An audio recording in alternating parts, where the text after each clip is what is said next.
The Israeli Prime Minister has set Europe ablaze from Barcelona to Rome. Thousands taking to the streets angry over Israel's interception of a Gaza-bound humanitarian aid flotilla.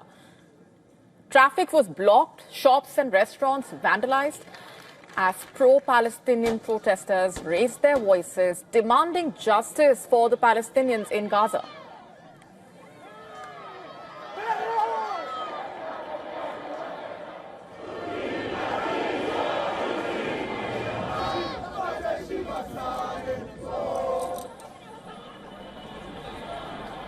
And the anger is taking shape in different parts of Europe after the armed Israeli forces boarded around 40 civilian vessels attempting to deliver aid to Gaza, detaining more than 400 foreign activists, including the Swedish climate campaigner Greta Thunberg.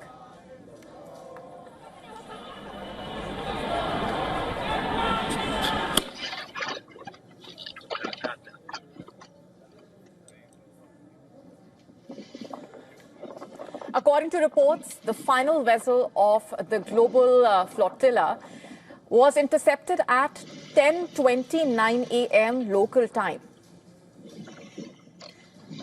Just 42.5 nautical miles from Gaza, over 38 relentless hours, the Israeli naval forces seized all 42 humanitarian vessels, each carrying aid, volunteers, and the unwavering resolve to break the blockade.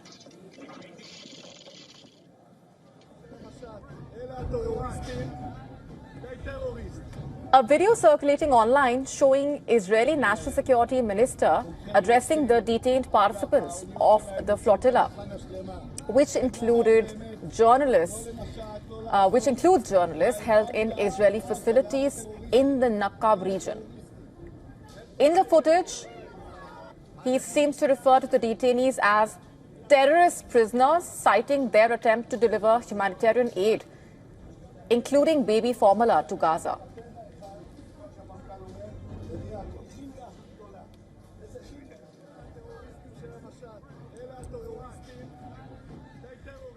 The interception of the flotilla in international waters and those remarks sparking global outrage over the treatment of humanitarian activists and more so about Israel's conduct in the war.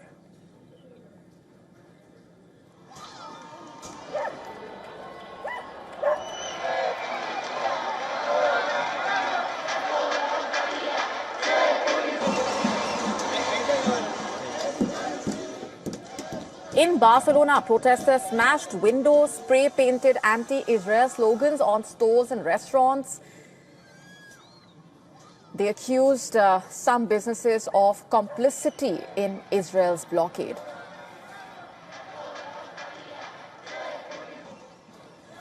In Paris, about 30 people came together to protest in front of the Israeli embassy in Paris in support of the flotilla.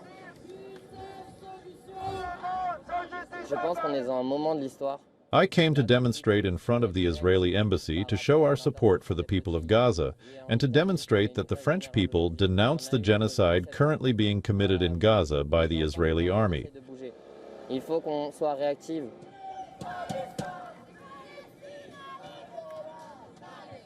In Italy, students occupied universities in Milan, Rome, blocking traffic in Turin, holding flash mobs in solidarity with Gaza's health workers.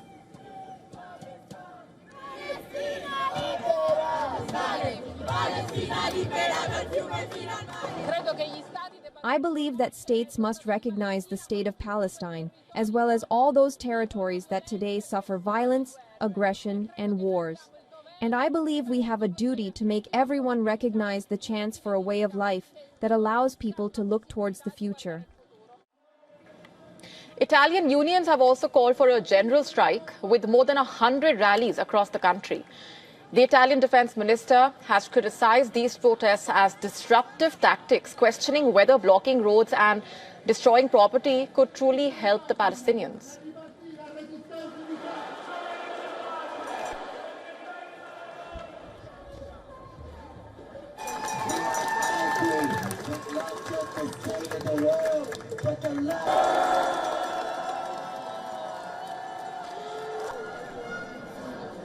But the anger is palpable across Europe. Parts including Paris, Berlin, Geneva have witnessed rallies condemning Israel's actions in Gaza. My daughter, Misha Dolan, author and journalist, is on the follow-up flotilla, the 1,000 Madeleines. They're about 6 days away from where Global Sumud were today. And so I'm here in solidarity, number one, with Palestine, because they're being subjected to genocide every day of their lives. And number two, with the flotilla and my daughter.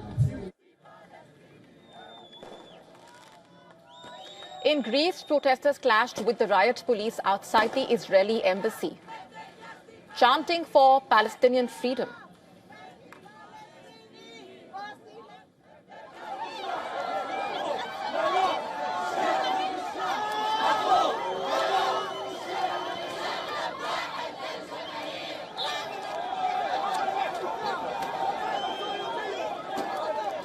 While Tunisian crowds gathered near the US embassy calling for the release of the detained flotilla members. And it's not just Europe. The pro-Palestinian protest has become loud globally. Demonstrations have also spread to different parts, including Mexico City, Dhaka, Istanbul, where protesters carried banners reading, "End the blockade, freedom for the flotilla."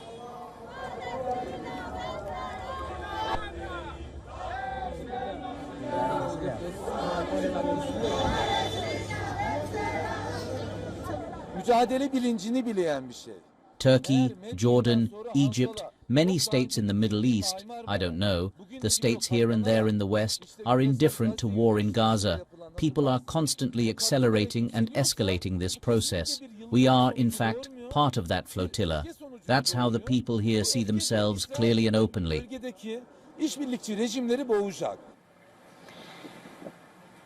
And back in Gaza, displaced residents were hoping for supplies from the flotilla and are now devastated and in despair.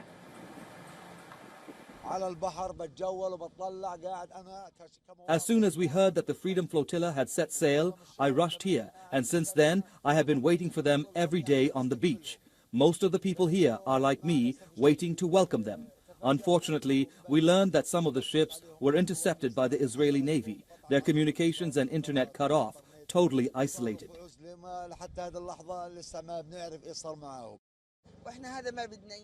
These ships that Israel prevented were meant to reveal the truth to the world. We wanted them to come here to play their role in exposing our suffering and the lack of food and water. We want them to reach Gaza, bring aid to the people, and break the siege. We hope that the Freedom Flotilla will reach us, but I think the Israelis won't allow them, and I don't expect they can make it here. They don't want the world to see the people's condition here and the miserable reality we are living in. It's completely different from what people in the West and foreign countries have heard. It's far worse than anything they were told.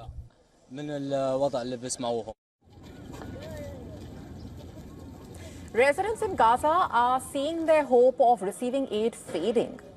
The flotilla comprises of around 50 vessels with over 500 volunteers from more than 40 countries and was trying to challenge Israel's naval blockade and deliver food and medical aid. The Israeli Foreign Ministry confirmed that the ships were detained safely and passengers transferred to Israeli ports. But the interception has sparked an unprecedented wave of protests worldwide.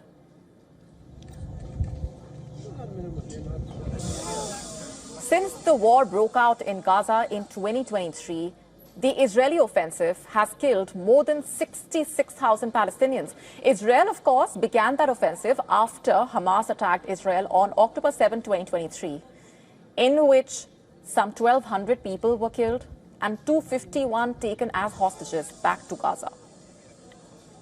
And despite a peace plan that has been pushed by US President Donald Trump, the Israeli offensive in Gaza continues. Israel has told the entire million-strong population of Gaza City to head south as it mounts one of the biggest offensives of the war this month, vowing to root out Hamas in what it says are their last bastions in Gaza's biggest urban area.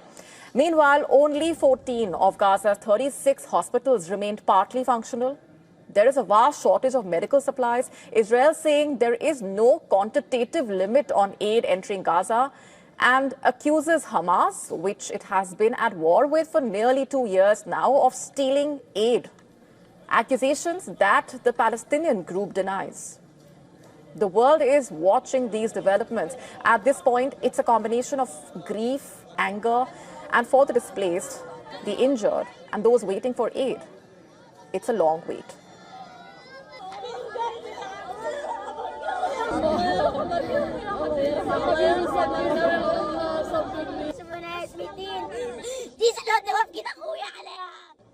Russia is meanwhile flexing its naval firepower in the Baltic Sea. New footage showing the Russian corvette Storm conducting air defense drills, launching missiles to repel simulated attacks. Here's a look at this show of military might.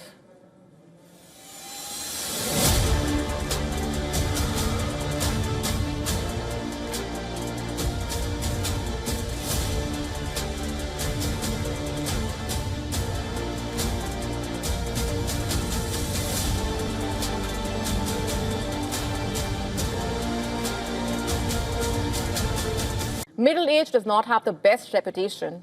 Your knees can start making things difficult, your waistband feels a little tighter, and you might find yourself forgetting why you walked into a room. Work does not always offer the excitement or momentum it once did. A recent study saying that despite the chaos that middle age brings, when your mind might actually be at its best, researchers introduced something called the Cognitive Personality Functioning Index. Think of it as a kind of mind performance scorecard. It tracks how different mental abilities and personality traits develop over a lifetime. And what they found is fascinating, the findings showing that the human brain tends to reach its peak performance between 55 and 60. It turns out that not all types of intelligence behave the same way. Let's just break this down for you. Fluid intelligence helps us to solve new problems quickly, remember things on the spot, and switching between tasks.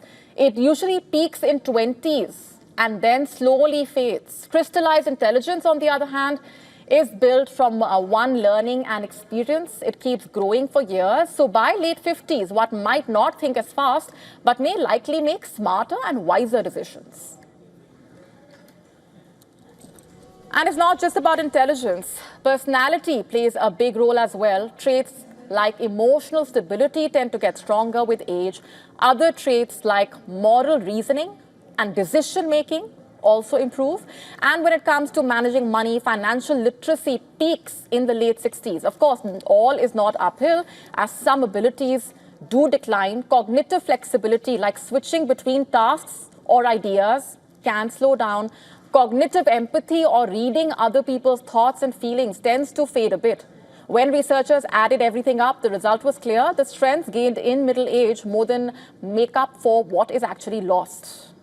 Some of history's greatest achievements came during people's 50s. Charles Darwin published On the Origin of Species at 50, forever changing how we understand life. Abraham Lincoln became the 16th president of the United States during one of its most turbulent times. Meanwhile, Morgan Freeman did not land his first major movie role until he was 52. Middle age is not a downward slide, it might just be the high point of your journey. So maybe it's time to rethink how we view middle age. Germany's Munich airport has reopened after a night of drone sightings forced its closure. The incident is part of a broader pattern of similar occurrences across Europe, prompting EU leaders to strengthen anti-drone defenses. This as Moscow denied any involvement for the drone incidents in Europe. Earlier, the Munich airport grounded at least 17 flights, diverted 15 others to nearby cities. The disruption affected nearly 3,000 passengers. They were provided camp beds, blankets, drinks and snacks by the airport while stranded overnight. Lufthansa confirmed that 19 of its flights were either cancelled or rerouted. According to the German police, because it was dark, no information on the type, size or origins of the drones could be confirmed. After a temporary shutdown, Munich airport then resumed operations with the passengers beginning to check in for the flights. According to reports, there were only a few cancellations visible on the departure board. Flight radar footage showing planes diverting away from the airport's airspace before operations resumed. Notably, a flight from Bangkok was the first to land after the shutdown, touching down at approximately 5:25 a.m. local time. The incident coming amid a series of drone sightings the past 1 month across Europe, prompting a leaders' summit in Copenhagen. In Poland, at least 21 drones were detected on September 10, prompting a response from the NATO forces. In Romania, drones were detected on September 13, which were tracked by 2 F-16 jets. On September 19, Russian MiG-31 aircraft spent 12 minutes in Estonia's airspace, prompting a response from NATO aircraft. Norway detected multiple drones on September 22nd. The country also reported drone sightings near the base on September 27. And on September 25, Latvia was on high alert after 5 Russian aircraft flew close to its airspace. Germany reported similar drone sightings on the 26th of September, with the latest incident reported at Munich airport on October 2nd. In Denmark, on September 22nd, Copenhagen's airport was closed for hours. On the 25th, drones spotted near 5 other places across Denmark. And on the 26th, the airspace over Aalborg airport was closed. On the same day, drones were spotted on the Karup air base. On September 26, drones spotted by the naval base in Sweden, while operations had to be shut twice at the airport in Lithuania. Addressing a summit in the Black Sea resort city of Sochi, the Russian president laughed off suggestions that he ordered drones to Denmark. He said he won't do it again. He won't do it anymore. Listen to this. I won't do it anymore. I will not send any more drones either to France, Denmark, Copenhagen, or Lisbon. But seriously, we don't even have drones that can reach Lisbon. We have some, and they have long range, but there are no targets, which is the main thing. But this is also one of the ways to escalate the situation in general, to fulfill the Washington boss's orders and increase defense spending. And earlier, the Danish Prime Minister warned of a hybrid war in Europe, highlighting the issue of cyber attacks, sabotage, and drone attacks. Because there is not only hybrid attacks, there is a hybrid war going on in Europe right now. It is part of rearming ourselves, because when I say rearming Europe, it means also make a more robust European society.